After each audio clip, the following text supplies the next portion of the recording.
mình lên châu áp ra châu nô rong châu hey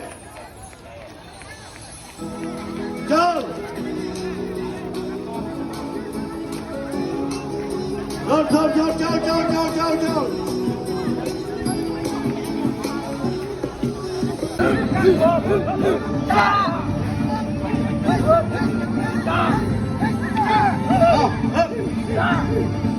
lên to nha nó không chung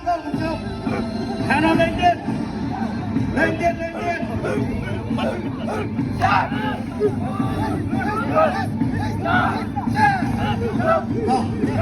ôi nè mà đồng tiên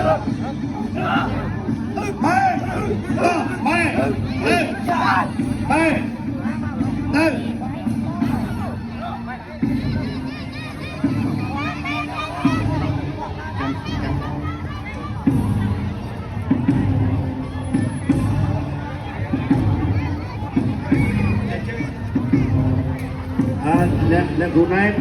Để cô này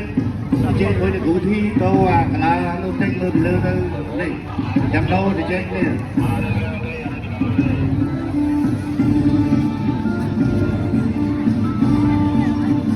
lên con lên chân lên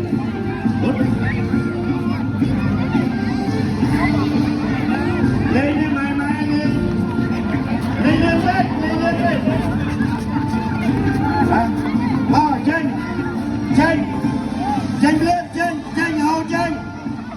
hồ trên áp ra nó thôi cho lên khơi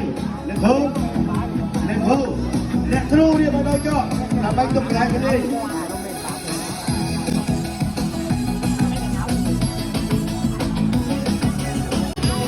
áp ra nó ăn đây để cô đi đây là cô nói cái áp đồ luôn được ra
để cô thi